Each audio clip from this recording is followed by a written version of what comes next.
अस्सलामुअलैकुम, क्या हाल है? सब लोग खैरियत से हैं। और अब हमारा जो नया सेशन है वो स्टार्ट होगा और ये होगा सेल्फ अवेयरनेस पे कि आप हैं कौन। तो आज हम ये जो लाइव आपके साथ मुखातिब हैं वो सेल्फ अवेयरनेस के ऊपर मुखातिब हैं। तो इसके लिए मैं 3 एग्जांपल्स आपके सामने रखूंगा, तो इससे आप अंडरस्टैंड कर जाएंगे कि ये टॉपिक कितना इंपॉर्टेंट है। और ये वो अहम तरीन टॉपिक है जिसको हम हमेशा इग्नोर करते हैं। हम पैसा कमाना चाहते हैं, हम कामयाब होना चाहते हैं, हम सेहतमंद होना चाहते हैं, हम दुनिया में बहुत ज़्यादा अपना नाम चाहते हैं, लेकिन हम हैं क्या? और क्या हम ये कर सकते हैं या नहीं कर सकते? क्या हमें कैपेसिटी है या नहीं है? इसके बारे में हम कभी सोचते ही नहीं।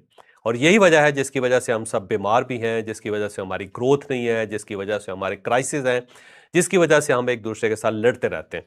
तो मैं आगे चल के आपको बताऊंगा कि ये होता क्यों है, लेकिन उससे पहले 3 एग्जाम्पल्स मैं आपके सामने रखना चाहता हूँ। एक बादशाह था, मैं अमूमन बादशाहों की कहानियां सुनाता होता हूँ आपको, तो आज एक और कहानी सुन ले। एक बादशाह था, तो वो बादशाह बोर बहुत हो जाता था। बोर इस तरह होता था कि काम ही बड़े अजीबोगरीब से थे। कभी इस तरफ से बुरी खबर आ गई, कभी उस तरफ से बुरी खबर आ गई, कभी ये लड़ाई होगी, कभी वो लड़ाई होगी, कभी ये काफिला लुट गया, कभी वो काफिला लूट गया, कभी ये बंदा चला गया, कभी वो बंदा चला गया। तो आप अंदाजा लगाएं कि बादशाह जो होगा उसको कितनी तकलीफ होती होगी, कितनी एंग्जाइटी होती होगी। आप अगर छोटे से सीईओ है, कोई 10 15 20 लोग आपके पास काम कर रहे हैं, छोटा सा काम कर रहे हैं, तो रोजाना जो आपके ऊपर स्ट्रेस आता है, आप उससे अंदाजा लगा लें कि एक बादशाह जो होता है उसके ऊपर कितना स्ट्रेस होगा। तो बहुत ज्यादा स्ट्रेसफुल था और बहुत ज्यादा चिड़चिड़ा था, बहुत ज्यादा डिप्रेस हो जाता था। तो एक दिन उसने अपने वजीर से पूछा कि इस डिप्रेशन से, इस एंग्जाइटी से निकलने का क्या तरीका है। तो बादशाह ने कहा कि हजूर, आपको हंसना चाहिए, आपको मुस्कुराना चाहिए। जितने आप कह कहे लगाएंगे उतना आप स्ट्रेस फ्री रहेंगे, उतना आपकी जिंदगी से ये एंग्जाइटी और टेंशन चली जाएगी। तो उसने कहा जी, मैं हंस कैसे सकता हूँ, कोई मुझे बताओ तरीका। तो उसने कहा जी, एक बड़ा जबरदस्त किस्म का नुस्खा मेरे हाथ आया है, उससे आप सारा दिन हंसते रहेंगे। तो बादशाह ने कहा क्या नुस्खा? उसने कहा एक बेवकूफ आदमी तलाश करते हैं, इंतहा दर्जे का अहमक आदमी।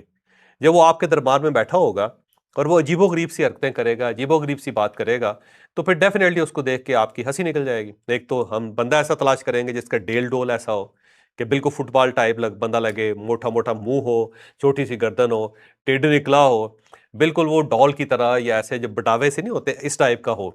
और दूसरा ये है कि उसकी आवाज़ भी बड़ी भद्दी सी हो। और तीसरा ये है कि उसकी बातें भी बहुत ज़्यादा चाइल्डिश हो, बेवकूफ़ों जैसी हो, और वो इंतहाई सीरियस किस्म के माहौल के अंदर कोई बेवकूफ़ी कर सकता हो। तो ऐसा आदमी जो है ना, उसको देख के बंदा खुश हो जाता है, उसका कहका निकल जाता है, तो इससे आपकी एंग्जाइटी टेंशन खत्म हो जाएगी। बादशाह को ये आइडिया बड़ा अच्छा लगा। तो उसने कहा पूरे मुल्क में ऐसा बंदा ढूंढा जाए जो सबसे बेवकूफ़ हो, सबसे ज़्यादा अहमक हो, उसे लेके आए मेरे पास। तो उनकी फौज, उनके लोग जो थे वो तलाश करने लग गए, और उन्हें मीनवाइल बहुत ज़्यादा तलाश करके पूरे मुल्क में से एक ऐसा बंदा मिल गया जिसे इंतहाई स्टूपिड कहा जा सकता था, जिसे इंतहाई बेवकूफ़ कहा जा सकता था। तो बादशाह ने इस तरह किया कि उसे एक गाउन पहना दिया। अब गाउन भी बड़ा ना चटकबरा सा, जिसके अंदर बहुत सारे रंग हो, और बिल्कुल कार्टून लगता है, जैसे कार्टून होते हैं, करैक्टर होते हैं। तो उस टाइप का, जैसे क्लोन्स होते हैं ना, जैसे आपने देखा होगा जोकर्स वगैरह, उस टाइप का एक कोट पहना दिए। और साथ उसको एक जोकरों वाली टोपी पहना दी, जिसकी बड़े फुंदने थे, बड़ा फुंदना वाली टोपी होती है ऐसे जो जोकर्स पहनते हैं, वो पहना दी। अब वो सारा दिन वो जो बेवकूफ था, अहमक था, वो अजीबोगरीब सी हरकतें दरबार के अंदर करता रहता था। और बादशाह उसे देख के जो ही देखता था तो उसकी हंसी निकल जाती थी। बादशाह कहका लगाता था, सारा दरबार कहका लगाता था, उससे सबका स्ट्रेस खत्म हो जाता था। तो ये सिलसिला जो था ना, चलता रहा, बहुत अरसा चलता रहा। और बादशाह जो था ना, उसकी वजह से स्ट्रेस फ्री रहा जिंदगी के अंदर, क्योंकि वो अहमक तरीन आदमी था। तो एक बार बादशाह बीमार हो गया। जब बीमार हुआ तो उसने तबीब बुलाए, अब डॉक्टर्स बुलवाए। तो डॉक्टर्स ने जब उसे देखा तो उन्हें कहा, हजूर आपको हो गया कैंसर, और इसका अभी तक इलाज पूरी दुनिया के अंदर नहीं है, और आपके पास बस थोड़े से दिन रह गए हैं। तो अब आप समझें कि आपकी रुखसती का टाइम हो गया। तो बादशाह बड़ा परेशान हुआ कि मैं वाकई दुनिया से चला जाऊंगा। उसने कहा जी, बस आपके जाने का टाइम हो गया, क्योंकि ये बीमारी ऐसी है कि इसमें से बचने का चांस आपका बहुत कम है। तो बहरहाल बादशाह बड़ा उदास हो गया, और उदास होकर अब वो मरने का इंतजार करने लगा। तो बादशाह लेटा हुआ था, तो वो जो था, वो पागल आदमी, हमक आदमी, वो उसके पास आया और आके कहने लगा, बादशाह सलामत, क्या मसला है, आप क्यों परेशान बैठे हुए हैं? उसने कहा, भाई मेरे बस जाने का टाइम हो गया, अब मैं जा रहा हूँ। तो वो हमक था, तो उसने कहा, अच्छा तो आप कहाँ जा रहे हैं? तो बादशाह ने कहा कि मैं अगले जहान जा रहा हूँ। तो उसने कहा, अगला जहान कहाँ होता है? उसने कहा, जी वो बहुत दूर होता है। उसने कहा, अच्छा तो फिर वापस कब आएंगे आप? तो उसने कहा, मैं तो वापस नहीं आऊंगा। कहने लगे, हैं, आप वापस नहीं आएंगे जहां जाएंगे? उन्होंने कहा, नहीं, वहां से आज तक कोई वापस नहीं आया। तो उसने कहा, अजीब बात है, आप बादशाह हैं, इतनी बड़ी सल्तनत है, आप जा रहे हैं और एक ऐसी जगह जा रहे हैं जहां से कोई बंदा वापस ही नहीं आता, तो आप ज़ाहिर है फिर वहीं पे रहेंगे? उन्होंने कहा, जी हाँ, मैं वहीं रहूंगा। तो उसे फिर बेवकूफ ने, अहमक ने एक अजीब सी बात पूछी उससे। उससे पूछा कि जहां आप जा रहे हैं तो क्या आपने उसके लिए कोई तैयारी कर ली है? आपने को घोड़े खरीद लिए हैं, आपने को हाथी खरीद लिए हैं, आपने को वहां के लिए कपड़े खरीद लिए हैं, आपने वहां पे कोई महल बना लिया है, आपने वहां को सल्तनत बना ली है, आपने वहां को अपना कोर्टयार्ड बना लिया है, आपने वहां कुछ किया? तो बादशाह सोच के कहने लगे, नहीं, मैंने उसके लिए तो कुछ भी नहीं किया। तो वो जो पागल आदमी था, आमक आदमी था, उसने ऐसा किया कि गाउन उतारा और टोपी उतारी।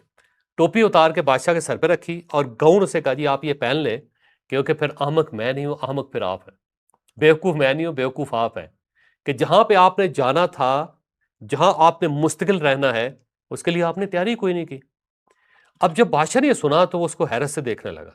देख के उसने रोना शुरू कर दिया, रो के कहा कि यार बेवकूफ तू नहीं है, बेवकूफ मैं हूं, और मैं तुम्हें पूरी जिंदगी बेवकूफ समझता रहा, जबकि इतना बारीक नुक्ता जो है दुनिया का और आखिरत का वो तुम्हें पता था और हमें पता ही नहीं लगा। अब इसके अंदर ना एक कैच है, इस कहानी के अंदर, हो सकता है आप इसको विजडम कहें या कुछ भी कहें, लेकिन इसके अंदर कैच ये है कि जिस आदमी को वो सब लोग बेवकूफ समझ रहे थे, अहमक समझ रहे थे, वो उनसे ज्यादा अक्लमंद था। और वो लोग जिन्होंने उसको रखा हुआ था, अपने पास मुलाजिम रखा हुआ था, जो उसको अपने लिए क्लोन समझते थे, जोकर समझते थे, वो लोग बेवकूफ थे। अब ये अवेयरनेस कैसे होगी कि मैं बेवकूफ हूं और ये अक्लमंद है, जिसका मैं हुलिया देख के उसको बेवकूफ समझ रहा हूं, जबकि इसके अंदर जो है एक बहुत बड़ा फिलॉसफर छपा हुआ है। अब ये जो फिलॉसफर छुपा हुआ है, ये क्या चीज है? ये बेसिकली सेल्फ अवेयरनेस है। कि आपका कमाल ये होता है कि आप अपने बारे में अंडरस्टैंड करें कि मैं समझदार हूं, मैं बेवकूफ हूं, मैं लड़ सकता हूं, मैं जिहाद कर सकता हूं, मैं खेल सकता हूं, मैं बिजनेस कर सकता हूं, मैं कितनी मेहनत करूं तो मैं कामयाब हो सकता हूं, कौन सी मेरी गलती है, कौन सी मेरी खामी है जो कुदरत ने मेरे अंदर पैदा की हुई है, और अगर मैं उस खामी को खत्म कर लूंगा, उस गलती को खत्म कर लूंगा, तो मेरा सफर कितना आसान हो जाएगा, और अगर ये गलती बढ़ती रही तो मुझे कितना नुकसान पहुंचेगा।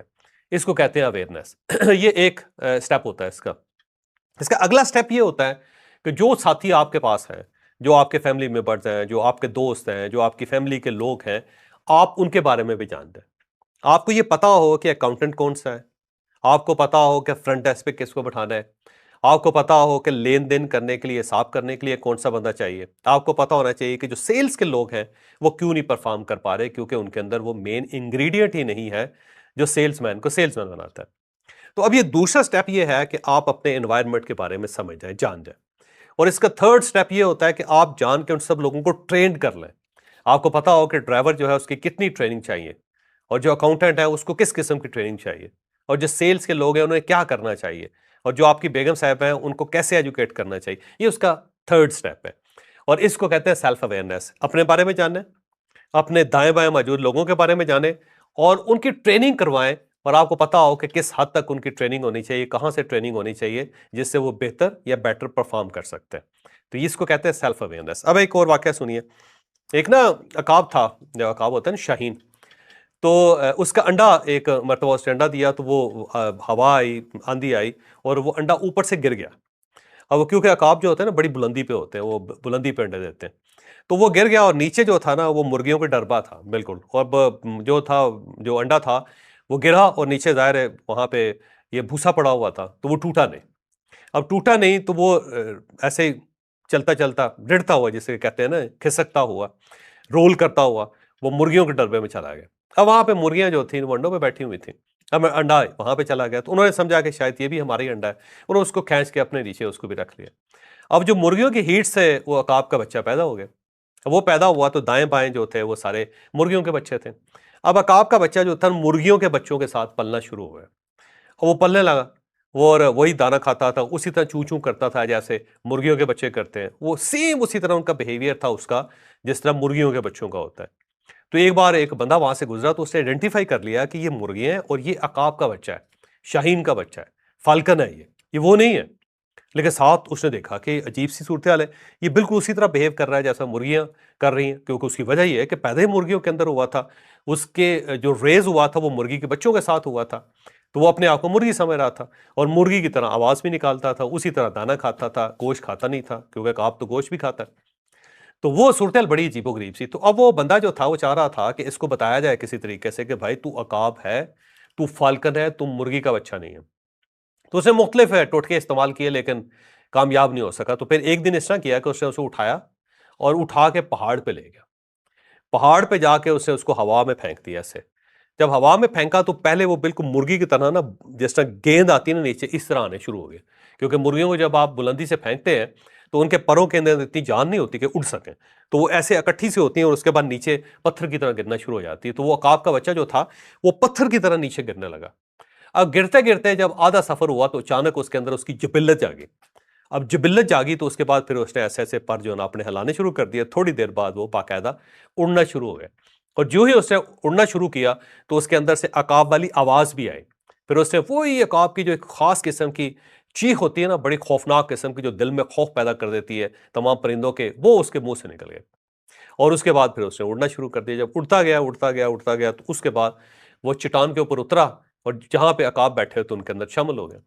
अब यहाँ पे एक कैच है, यहाँ पे एक सवाल है कि अगर वो शख्स उसको हवा से ना फेंकता, ऊंचाई से ना फेंकता, तो क्या होता?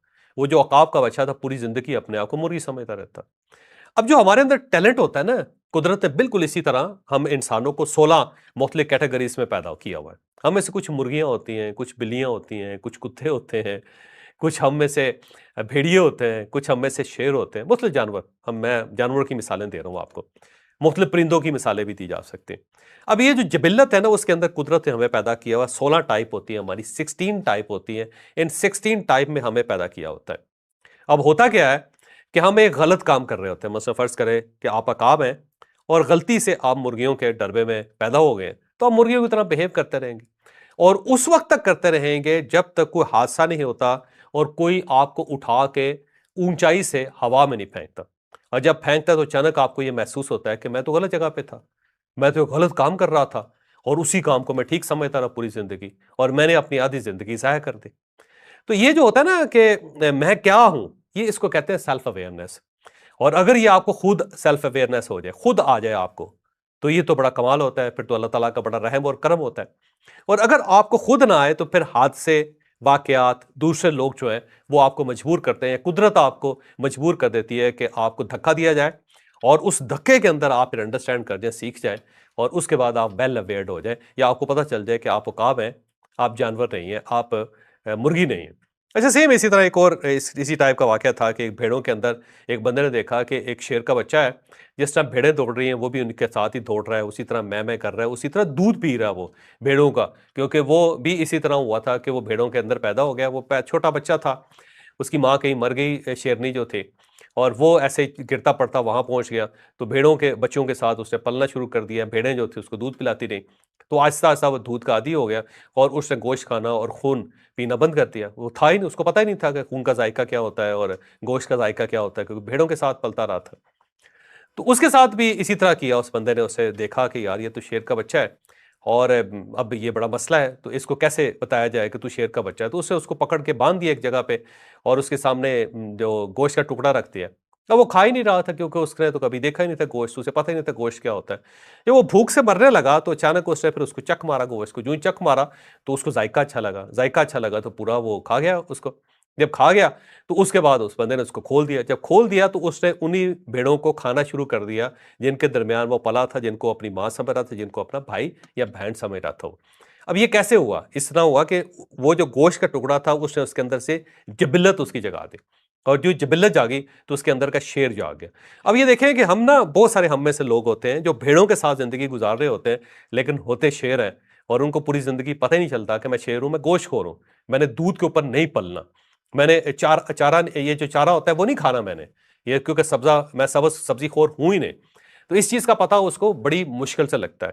तो ये ज़हन में रखें कि हम 16 कैटेगरीज में पैदा होते हैं और ये जो 16 कैटेगरीज हैं वो कुदरत ने हमारे अंदर रखी होती है। हम में उन 16 कैटेगरीज में से कोई एक कैटेगरी होती है। मतलब हम 16 खाने या 16 घर हैं और उन घर में से या 16 खूबियां, उन खूबियों में से किसी एक खूबी के साथ हम पैदा होते हैं और पैदा होते हैं और हम उसे खोज नहीं पाते। बाजुकात जब खोज नहीं पाते तो एक जो अकाउंटेंट है वो पूरी जिंदगी सेल का काम करता रहता है और जो सेल्स का बंदा है वो पूरी जिंदगी मैनेजमेंट करता रहता है और जो मैनेजमेंट का बंदा है वो पूरी जिंदगी जो ना चीजें बेचता रहता है। यानी हम मिसफिट होता है, जिसको कहते हैं मिसफिट। यानी प्लेयर जो है वो गाना गा रहा होगा, गाना गाने वाला आदमी जो है वो स्पोर्ट्स कर रहा होगा, स्पोर्ट्स जो होगा वो बिजनेस में होगा और जो बिजनेस वाला बंदा है वो नौकरी कर रहा होगा। अब देखिए मिसफिट है ना जी, आपने एक बंदे को यहां रख दिया, आपने उस बंदे को वहां रख दिया, तो क्या होगा? फिर यही होगा, उसकी पूरी जिंदगी जाया हो जाएगी। वो डिप्रेशन होगी, फ्रस्ट्रेशन होगी, उसको उसको एंग्जाइटी होगी, और इस एंग्जाइटी के साथ साथ उसे 400 किस्म की बीमारियां लग जाएंगी। अब अगला सवाल आपको मैं एक और सवाल भी करता हूं यहां पे, कि फर्ज करें कि आपके पास एक मछली है। अब उस मछली को आपने पानी से बाहर रख दिया, तो क्या करेगी मछली? क्या वो बाहर बैठ के धूप सेक के आराम से जिंदगी गुजार लेगी? नहीं, मर जाएगी और तड़पना शुरू कर देगी। और उसी मछली को आप उठा के जब पानी में फेंकते तो क्या होता है? वो पानी में तैरना शुरू कर देती है और बड़ी खुशी से तैरना शुरू कर देती है। अब क्या उस मछली को तैरना किसी ने सिखाया? अगर तो सिखाया है, फिर तो कहा जा सकता है कि जी हमने मछली को तैरना सिखा दिया। अब इसी तरह अगर चिड़िया का एक बच्चा है और आपके हाथ में वो पला है, और अब अगर आप उसे हवा में छोड़ देंगे तो क्या होगा? क्या वो उड़ना नहीं सीखेगा? क्या वो उड़ेगा नहीं? उड़ जाएगा। बिल्कुल उसी तरह जैसा उकाब को उस ऊपर से फेंका, तो थोड़ी देर बाद जो है उसे वो अपने पर हिलाने शुरू कर दिए, उड़ना शुरू कर दिया। तो ये उड़ने का फन उसके पास कहां से आया? ये उसको नेचर ने दिया हुआ था, वो इसके साथ पैदा हुआ था, वो बाय बर्थ उड़ना जानता था। और जिस तरह मछली जो है बाय बर्थ तैरना जानती है। तो अब आपने करना क्या होता है? आपने ये अंडरस्टैंड करना होता है कि आपके अंदर कुछ खूबियां हैं जो कुदरत ने आपके साथ पैदा की हैं, और अगर आप उनको एक्टिव कर लेंगे तो वो फौरी तौर पे एक्टिव हो जाएंगी, आपको उसे सीखना नहीं पड़ेगा। लेकिन अगर आपके अंदर वो खूबी नहीं है तो पूरी जिंदगी फिर आप सीखते रहेंगे। बिल्कुल इस तरह जैसे जो मछली है, उसको अगर हम मगरमच्छ बनाएंगे या उसको कछुआ बनाएंगे, तो उसको खुश्की के ऊपर रहना सीखना पड़ेगा। और उस सीखने के अमल में उसकी कई जनरेशन्स, कई 100 साल लग जाएंगे उसको, फिर जाके वो कछुआ बनेगा, एक मछली, और उसे थोड़ी देर खुश्की के अंदर रहना आएगा, वरना वो ज्यादातर पानी के अंदर रह के खुश होगा। सेम इसी तरह अगर फर्ज करें कि एक तोता है, आपने उसको बोलना सिखाना है, क्योंकि बोलना सीखना तो उसकी एबिलिटी नहीं ना, तो आपको कितना जोर लगाना पड़ेगा उसे। और जोर लगाते जाएंगे तो फिर क्या होगा? दो चार फिक्रे बोल लेगा, ज्यादा, इससे ज्यादा तो नहीं बोल सकेगा, दीवाने गालत तो नहीं पढ़ सकेगा वो, या इलामा इकबाल का पूरा कलाम तो उसको याद नहीं होगा, या आपके घर के तमाम अफराद के नाम तो नहीं जानेगा, उसकी डेट ऑफ बर्थ के साथ नहीं जान सकेगा। थोड़े से लफ्ज सीखे, जितना भी जोर लगा ले। लेकिन अगर आप उसे उड़ने पे लगाएंगे या चोंच से फल तोड़ना सिखाएंगे, तो उसे सीखने की जरूरत ही नहीं रहेगी, क्योंकि नेचर ने कुदरती तौर पे उसको दिया हुआ है। तो जनाब, सेल्फ अवेयरनेस का मतलब ये होता है कि ये जो 16 कैटेगरीज हैं दुनिया के अंदर, आप किस कैटेगरी में पैदा हुए। और इसको अंडरस्टैंड करना जो ना बहुत ही सिंपल है, कोई मुश्किल काम नहीं है, क्योंकि पूरी दुनिया के अंदर इस मॉडल को इस्तेमाल किया जा रहा है और इससे फायदा उठाया जा रहा है। बस ये है कि शायद आपको सिखाने वाला कोई नहीं मिला, या आप तक ये इंफॉर्मेशन नहीं पहुंची। तो हमारा ये कोर्स स्टार्ट हो रहा है 15 तारीख को।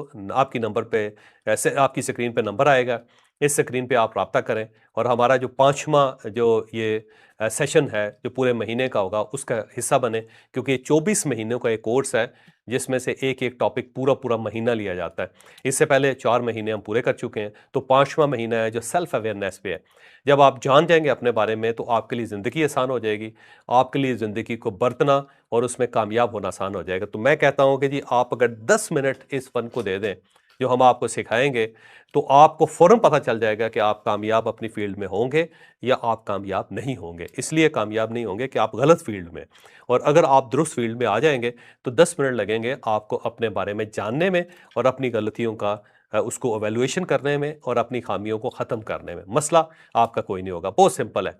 तो मेरी आपसे रिक्वेस्ट है कि आप हमें ज्वाइन करें। इंशाल्लाह ताला मुझे उम्मीद है कि आपको बहुत ज़्यादा फ़ायदा होगा, जिस तरह हमारे पिछले कोर्सेज़ में लोगों को बहुत फ़ायदा हुआ था।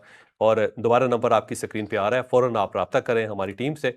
और उसके बाद 15 तारीख से हमारा ये सेशन स्टार्ट हो रहा है, आप उसका हिस्सा बने। और क्योंकि हमारा जो सेशन होता है उसके अंदर एक अच्छी चीज़ ये होती है कि हम हर वक्त अवेलेबल होते हैं आपको एक हम वीडियो देते हैं, और वो वीडियो भी ताज़ा रिकॉर्ड करते हैं, और उससे रिलेटेड जितने सवाल होते हैं आप सवाल करते जाते हैं, हम आपको जवाब देते जाते हैं। हमारी टीम भी हर वक्त अवेलेबल होती है। ये बड़ा मज़ेदार काम है, आप इसको ज़रूर सीखिएगा। और जाते हुए मैं आपको एक और टिप देते जाऊँ कि मैं उस सिस्टम जो मैं आपको सिखाऊंगा, उसमें मैं जो हूँ ENTJ हूँ, ENTJ। अब मैं क्योंकि ENTJ हूँ, और ENTJ जो है ये जॉब नहीं कर सकती, किसी के मुतहत नहीं रह सकते, किसी के मुतहत रह के ये परफॉर्म नहीं करते। तो मैं ज़िंदगी के शुरू में मैंने जब जॉब स्टार्ट की तो मुझे शुगर हो गई, मुझे डायबिटीज़ हो गई। डायबिटीज़ इसलिए हुई थी कि मैं किसी के मुतहत या किसी के अंडर काम ही नहीं कर सकता। तो जब मुझे वो काम करना पड़ा जवानी के अंदर, तो इतना स्ट्रेस मैंने फील किया कि मैं डायबिटिक हो गया। और जब मुझे इस चीज़ का पता चला तो उसके बाद मैंने कभी जॉब नहीं की, और अगर कुछ जॉब की तो बड़ी लूज़ किस्म की जॉब, जिसके अंदर मैं खुद अपना बॉस था, यानी कि इंडिपेंडेंट के साथ। और अगर वो इंडिपेंडेंस ना होती तो डेफिनेटली फिर मैं अब तक दुनिया से रुखसत हो गया होता, क्योंकि मैं ENTJ हूँ, और ENTJ जो है किसी के मुतहत नहीं रह सकते। उसे जितनी लिबर्टी देंगे, जितनी इंडिपेंडेंस देंगे, उतना बेहतर परफॉर्म करेगा। तो इसी तरह मैं आपको इंशाल्लाह ताला सिखाऊंगा। इजाज़त दें, सेशन में मुलाकात।